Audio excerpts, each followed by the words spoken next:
नमस्कार मेरे प्यारे साथियों, विजेता ग्लोबल स्टडीज में आप लोगों का बहुत बहुत स्वागत है। और आशा करते हैं आप लोग जहां भी होंगे मस्त होंगे, व्यस्त होंगे। जैसा कि आज के इस क्लास में हम लोग यूपी टीईटी 2026 के 1 to 5 के लिए जो संपूर्ण सिलेबस है उस पर आज हम लोग विस्तृत चर्चा करेंगे, पूरा सब्जेक्ट वाइज और टॉपिक वाइज क्या क्या हम लोगों को पढ़ना है। क्योंकि देखिए अभी क्या है, यूपी टीईटी जो एग्जाम है, उत्तर प्रदेश शिक्षक पात्रता परीक्षा, यूपी में जो भी शिक्षक हैं, जो गवर्नमेंट टीचर हैं या प्राइवेट टीचर हैं या भावी जो शिक्षक बनना चाहते हैं, जो भी स्टूडेंट, उन सब के लिए अनिवार्य है, उनको पास करना ही करना है। अगर आप यूपी गवर्नमेंट टीचर हैं तब भी आपके लिए इम्पॉर्टेंट है, क्योंकि गवर्नमेंट ने अनिवार्य कर दिया है। अगर आप सरकारी शिक्षक है, प्रमोशन चाहते हैं तो उसके लिए भी अब अनिवार्य हो गया है। प्राइवेट टीचर है तो भी अनिवार्य हो गया है। और भावी जो भी शिक्षक बनना चाहते हैं बच्चे, जो भी तैयारी कर रहे हैं, उन सबके लिए अनिवार्य है। देखिए, या तो आप शिक्षक पात्रता परीक्षा सीटेट पास कर लीजिए या तो यूपी टीईटी, दोनों में से कोई ना कोई पास करना ही करना पड़ेगा। अब जिन बच्चों ने सीटेट पास कर लिया है उनको बहुत बहुत बधाई, लेकिन जो इसमें रह गए हैं, अभी आप लोगों को बहुत अच्छा सुनहरा मौका मिल रहा है। यूपी टीईटी का जो फॉर्म ऑनलाइन हो रहा है उसको आप लोग कर दीजिए और तैयारी में लग जाइए आज ही से, जिससे अभी आप लोगों के पास बहुत अच्छा मौका है, टाइम भी मिल रहा है और बढ़िया नंबर से इसको पास करिए। और संभवतः आप लोगों को 2027 तक वैकेंसी भी उत्तर प्रदेश में देखने को मिल जाएगी। इसलिए जो यूपी टीईटी परीक्षा है बहुत इंपॉर्टेंट है। और एक चीज और बता दें, अभी आप लोग सीटेट का एग्जाम दे चुके हैं और सेम लगभग उससे मिलता जुलता टॉपिक इसमें भी है, थोड़ा सा अंतर है। इसमें कंसेप्चुअल ज्यादा पूछेगा और उसमें क्या था, पेडागॉजी का क्वेश्चन ज्यादा होता था, 50% लगभग। लेकिन इसमें बहुत कम, थोड़ा सा कम देखने को मिलेगा, कंसेप्चुअल ज्यादा होगा और बहुत टफ नहीं होता है यूपी टीईटी का एग्जाम। आप लोग अभी से अपने एक सही रणनीति के द्वारा तैयारी करेंगे तो सफलता एकदम निश्चित है और बहुत अच्छे नंबर से आप लोग पास हो जाएंगे। तो आइए, सबसे पहला काम, जो कोई भी परीक्षार्थी या स्टूडेंट जो भी तैयारी कर रहे हैं, उन सब के लिए सबसे मेन फोकस क्या होना चाहिए कि क्या हमको पढ़ना है, हमारा सिलेबस क्या है। तो आज हम लोग वही जो यूपी टीईटी 2026 का एग्जाम होने वाला है 1 to 5 के लिए जो सिलेबस है उस पर हम लोग चर्चा करेंगे। और देखिए, तैयारी ही करना मेन मकसद नहीं होना चाहिए, क्योंकि देखिए बहुत सारे बच्चे होते हैं, आप लोग भी देखे होंगे, बहुत ज्यादा पढ़ते हैं, पढ़ते रहते हैं और बाद में पता क्या चलता है कि बहुत कम नंबर आया। लेकिन वहीं पे कुछ बच्चे ऐसे होते हैं जो बहुत कम टाइम में और अच्छा नंबर पा जाते हैं। तो देखिए, स्मार्ट स्टडी होना चाहिए, पढ़ाई में स्मार्ट स्टडी होना चाहिए। स्मार्ट स्टडी का मतलब क्या है कि सबसे पहले तो आपको पता होना चाहिए हमारा सिलेबस क्या है, उसके अकॉर्डिंग पढ़ना है। और उसमें भी जो मतलब जो बहुत ज्यादा महत्वपूर्ण है उस पर ज्यादा फोकस करना है। तो मेन फोकस ये होना चाहिए, स्मार्ट स्टडी का मतलब ये है कि सबसे मेन फोकस ये है कि हमको क्या पढ़ना है और क्या चीज नहीं पढ़ना है। क्या होता है, बच्चे इस पे ध्यान नहीं दे पाते हैं और जो मतलब टॉपिक इंपॉर्टेंट नहीं है, जो नहीं है चैप्टर, उस पर ज्यादा फोकस कर देते हैं, जो मतलब सिलेबस में है उसको छोड़ देते हैं। तो ऐसा नहीं करना है, हमको स्मार्ट स्टडी करना है और समय से तैयारी करना है और अच्छा नंबर लाना है। इसलिए स्मार्ट स्टडी पे फोकस करना है। तो देखिए, आज आइए इस क्लास में, इस सेशन में हम लोग वही 1 to 5 का जो सिलेबस है उसको संपूर्ण कवर करते हुए उस पर विस्तृत चर्चा करेंगे और टॉपिक वाइज करेंगे, कितना क्वेश्चन आता है, कितने नंबर का आएगा, कितना टाइम मिलता है, ये सारा चीज हम लोग इसमें आज इस क्लास में क्लेरिफाई करेंगे। ठीक है, तो आइए आज हम लोग अपना सिलेबस देखते हैं यूपी टीईटी का।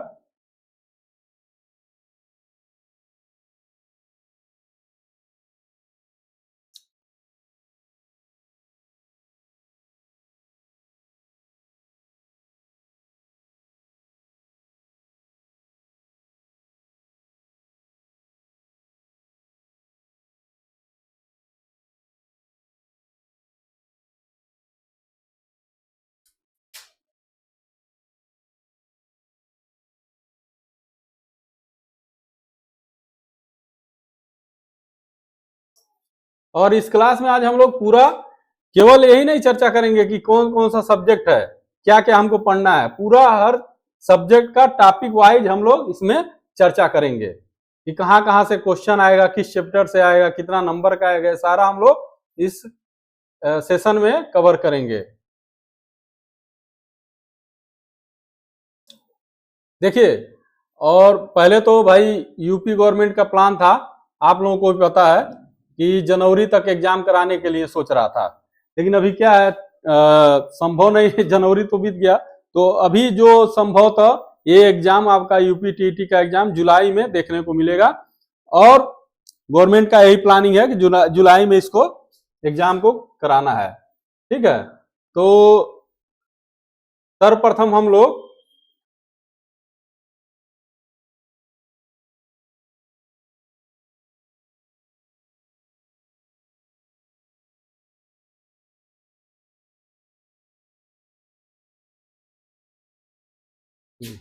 ठीक है, हाँ अब आइए देखते हैं हम लोग।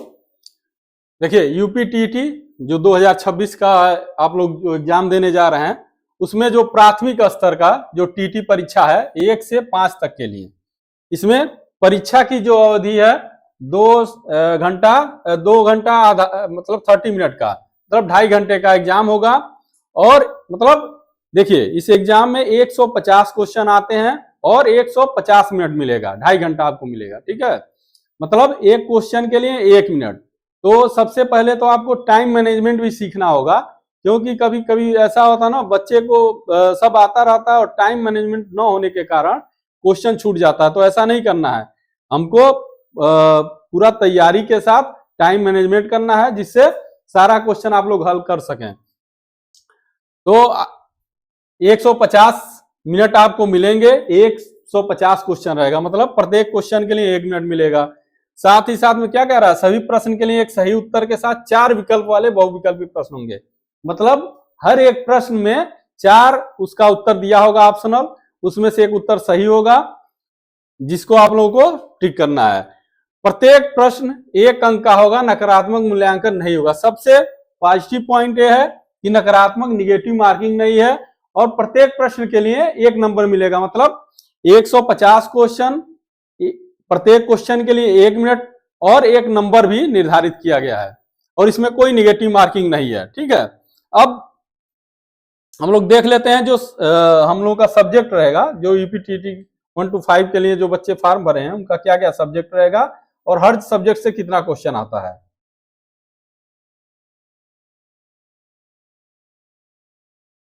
तो यहाँ पे आप लोग देख सकते हैं, बाल विकास एवं शिक्षण विधि से 30 क्वेश्चन आएगा, 30 नंबर का। ठीक है, मतलब प्रत्येक क्वेश्चन 1 नंबर का रहेगा। उसी प्रकार अब देखिए, लैंग्वेज में देखिए, भाषा प्रथम भाषा जो रहेगी आप लोगों की हिंदी, ये अनिवार्य रहेगा। इससे भी कितना क्वेश्चन आएगा, 30 क्वेश्चन, 30 नंबर का। ठीक, भाषा द्वितीय में आप लोग अंग्रेजी, उर्दू, संस्कृत में से कोई एक सेलेक्ट कर सकते हैं अपने इच्छा अनुसार, जो आप लोगों को अच्छा लगे, अंग्रेजी, उर्दू, संस्कृत में से कोई भी एक सब्जेक्ट। ठीक है, लैंग्वेज 2 के लिए है, इसमें 30 क्वेश्चन इसमें भी आएगा, 30 नंबर का। ठीक है, और गणित जो है, गणित से 30 नंबर का क्वेश्चन जो रहेगा, 30 नंबर का 30 क्वेश्चन। ठीक है, मतलब प्रत्येक क्वेश्चन 1 नंबर का होगा। उसी प्रकार ईवीएस पर्यावरण अध्ययन से 30 क्वेश्चन रहेगा और 30 नंबर का रहेगा, मतलब कुल मिला के टोटल जो नंबर क्वेश्चन रहेगा 150 क्वेश्चन रहेगा। कितने नंबर का कुल अंक रहेगा, 150। और सबसे बड़ी बात है, इसमें कोई निगेटिव मार्किंग नहीं है, और आप लोगों के पास टाइम है, तो बढ़िया से तैयारी करिए। और हम ईश्वर से प्रार्थना करते हैं आप सभी लोगों का बहुत ही अच्छा नंबर आए इस यूपीटीटी एग्जाम में, अच्छे नंबर से आप लोग पास हों, और जिससे कि जो आपका आगामी आने वाला वैकेंसी है सुपर टेट, उसमें आप लोग सभी लोग बैठ सकें परीक्षा में। अब आगे हम लोग चर्चा कर लेते हैं। ये तो हो गया क्या कि कौन कौन से सब्जेक्ट से कितना नंबर आएगा, कुल कितने नंबर का क्वेश्चन पेपर होगा। अब हम लोग देख लेते हैं बाल विकास और शिक्षण विधि में क्या क्या टॉपिक पूछेगा।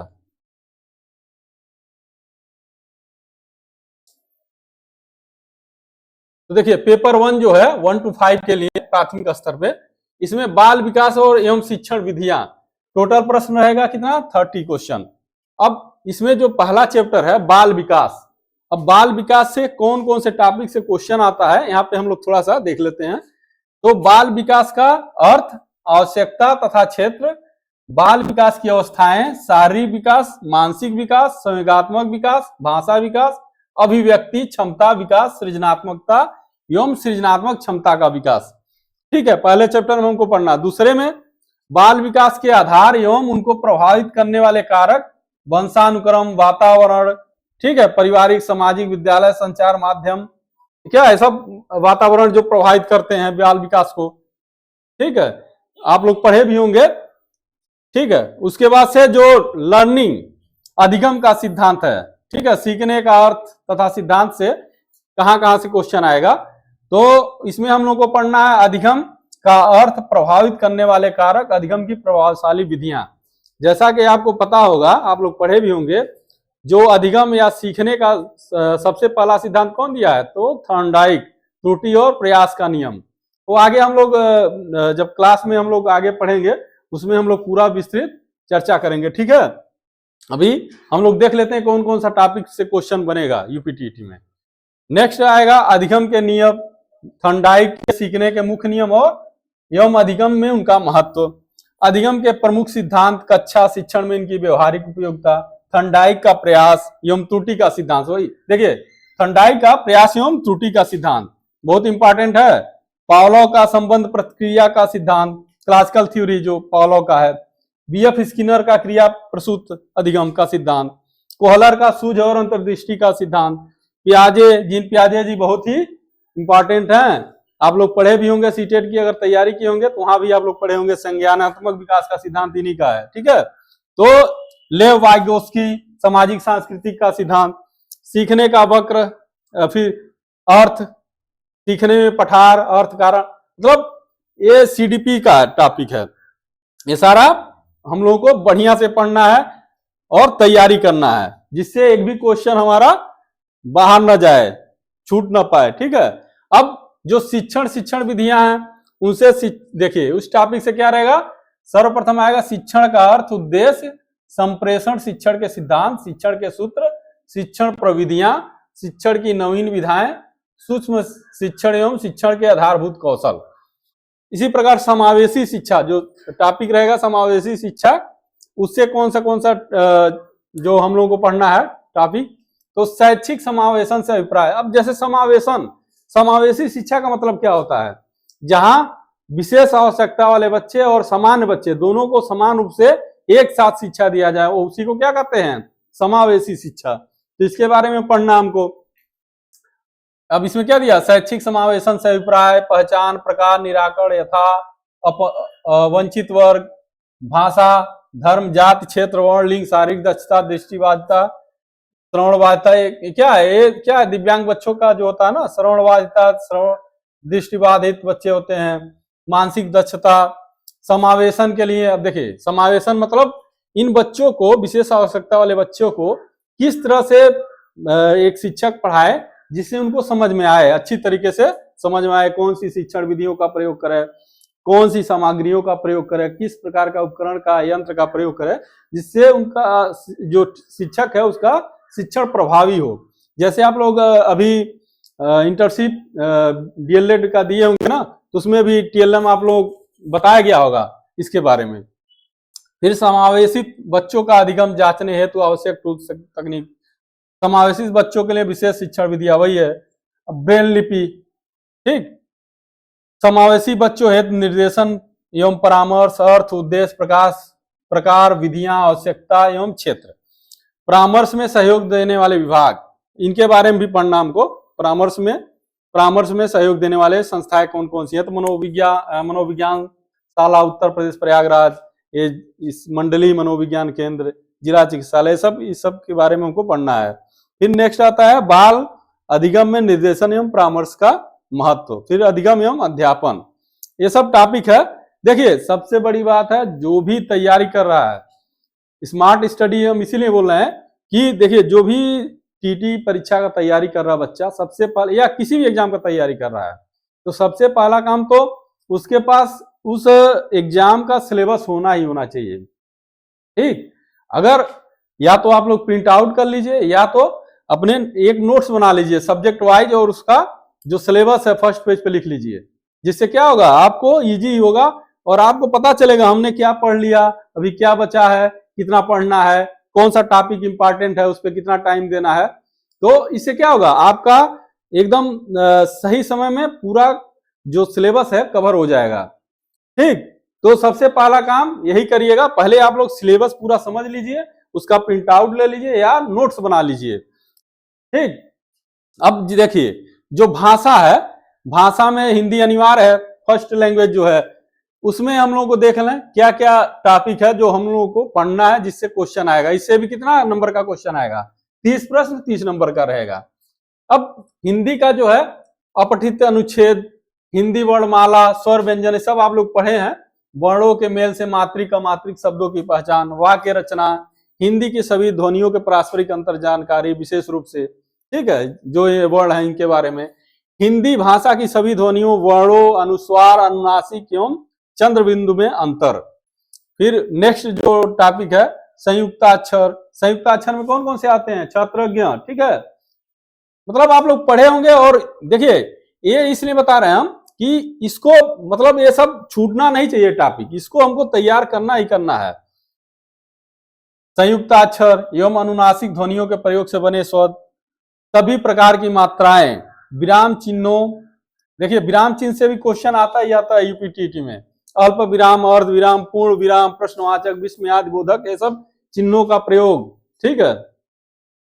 विलोम, समानार्थी, तुकांत और तुकांत समान ध्वनियों वाले शब्द, संज्ञा, सर्वनाम, क्रिया, विशेषण के भेद, ये आप लोग पढ़े ही होंगे। वचन, लिंग एवं काल, प्रत्यय, उपसर्ग, तत्सम, तद्भव, देशज शब्दों की पहचान एवं उनमें अंतर, लोकोक्तियां एवं मुहावरों के अर्थ। फिर संधि, संधि तो बहुत इंपॉर्टेंट है हर एग्जाम के लिए, हिंदी में संधि तो बहुत इंपॉर्टेंट है। जैसे संधि में भी स्वर संधि, व्यंजन संधि, विसर्ग संधि होता है ना, ये सब पढ़ना है हम लोग को। वाच्य, समास, अलंकार, कवियों एवं लेखकों की रचनाएं। फिर भाषा विकास का अध्यापन, इसमें अधिगम, अर्जन, भाषा अध्यापन के सिद्धांत, सुनने बोलने की जो भाषा कौशल है उसके बारे में पढ़ना है। फिर क्या क्या चुनौतियां आती हैं कक्षा में, कठिनाइयां, त्रुटियां, ये सब देखिए।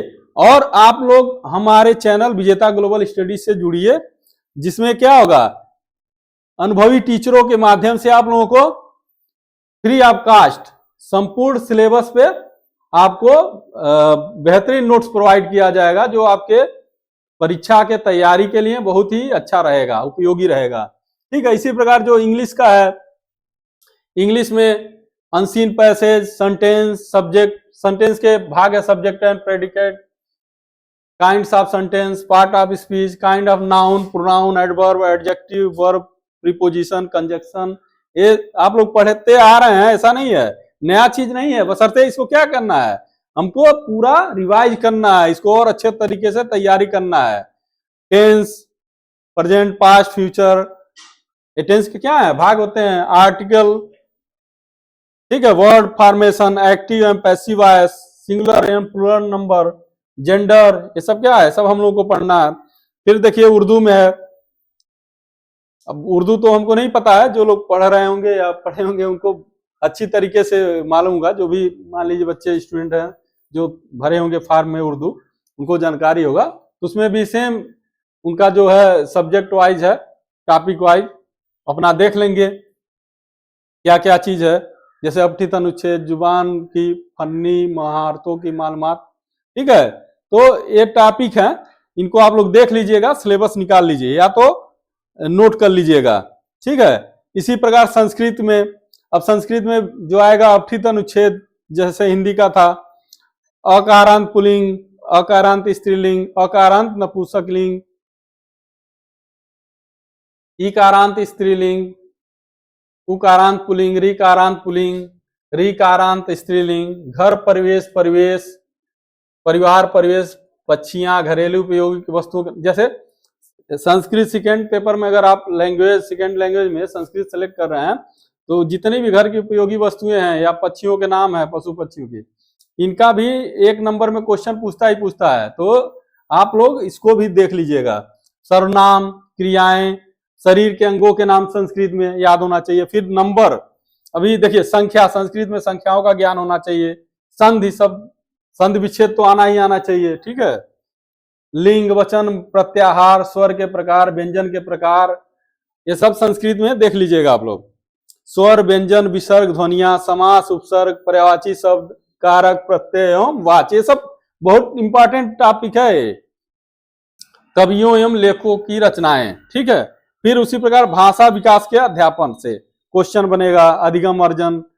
ठीक है, ये सब भाषा कौशल, संस्कृत का जो है शिक्षण कौशल जो होता है, शिक्षण विधिया, ये सब क्वेश्चन आएगा इसमें।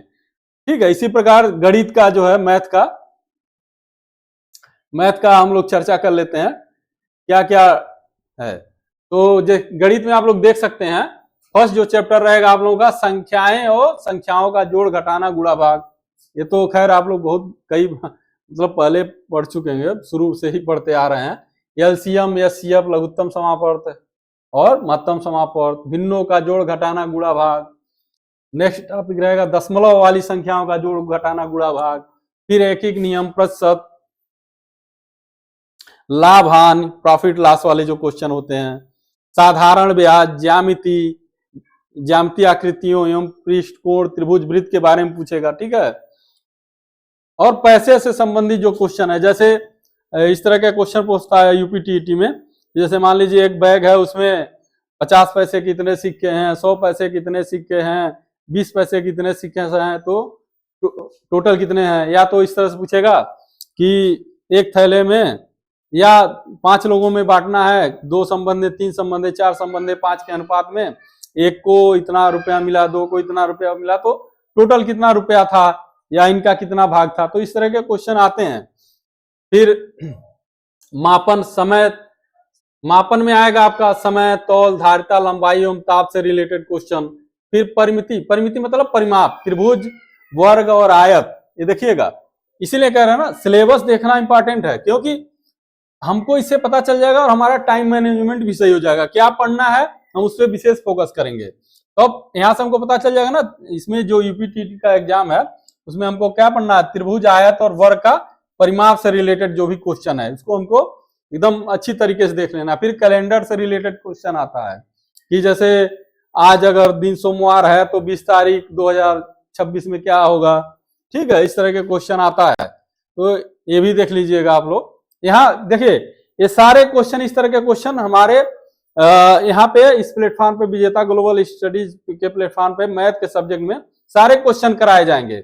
बशर्ते आप लोग कहीं से भी पढ़िए, लेकिन तैयारी होना चाहिए। ठीक है, उसी प्रकार आंकड़े से क्वेश्चन देगा, और आयतन, धारिता, फिर घन, घनाभ का क्वेश्चन रहेगा, उनका घन या घनाभ का आयतन पूछ लेगा, या संपूर्ण पृष्ठ का क्षेत्रफल पूछेगा। इस तरह से क्वेश्चन आएगा। क्षेत्रफल में, क्षेत्रफल से रिलेटेड वर्ग और आयत का यहाँ विशेष तौर पे दिया हुआ है, आयत और वर्ग का क्षेत्रफल से रिलेटेड क्वेश्चन आएगा। ठीक है, रेलवे या बस की समय सारणी, समय से रिलेटेड क्वेश्चन, आंकड़ों का प्रस्तुतिकरण एवं निरूपण का क्वेश्चन रहेगा। ठीक है, फिर अध्यापन संबंधी मुद्दे, इस टॉपिक से जैसे पूछेगा गणित के तार्किक चिंतन की प्रकृति, बालक के चिंतन एवं तर्क शक्ति, पैटर्न, अर्थ निकालने और अधिगम की कार्य नीतियों को समझना, पाठ्यचर्या में गणित का स्थान, गणित की भाषा, सामुदायिक गणित, औपचारिक एवं अनौपचारिक पद्धतियों के माध्यम से मूल्यांकन।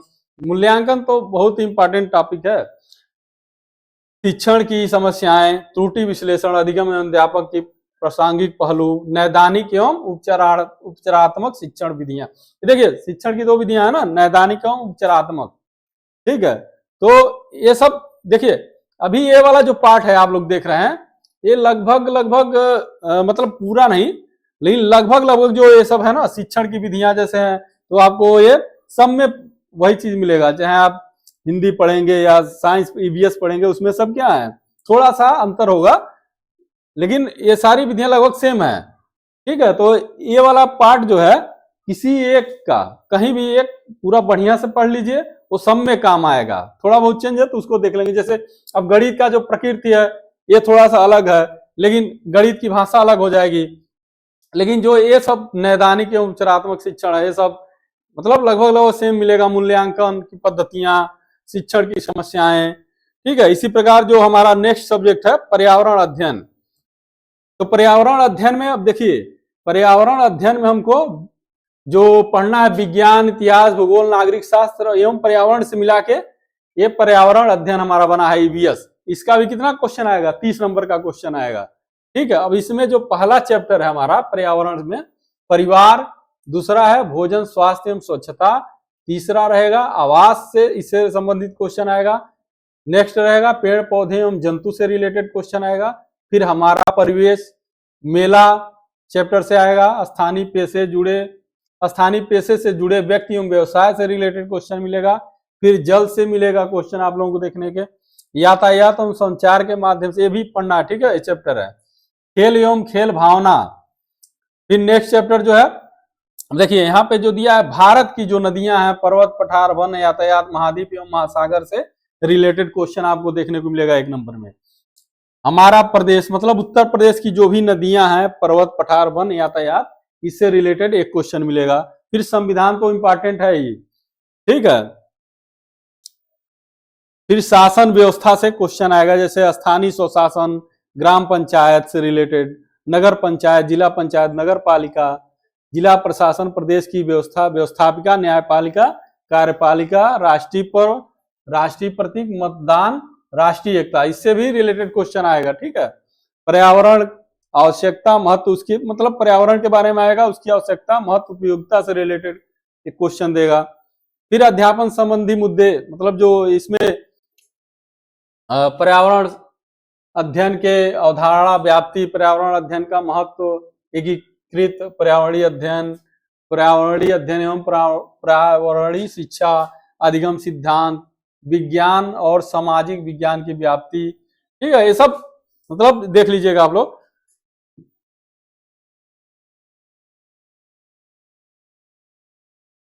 ठीक है,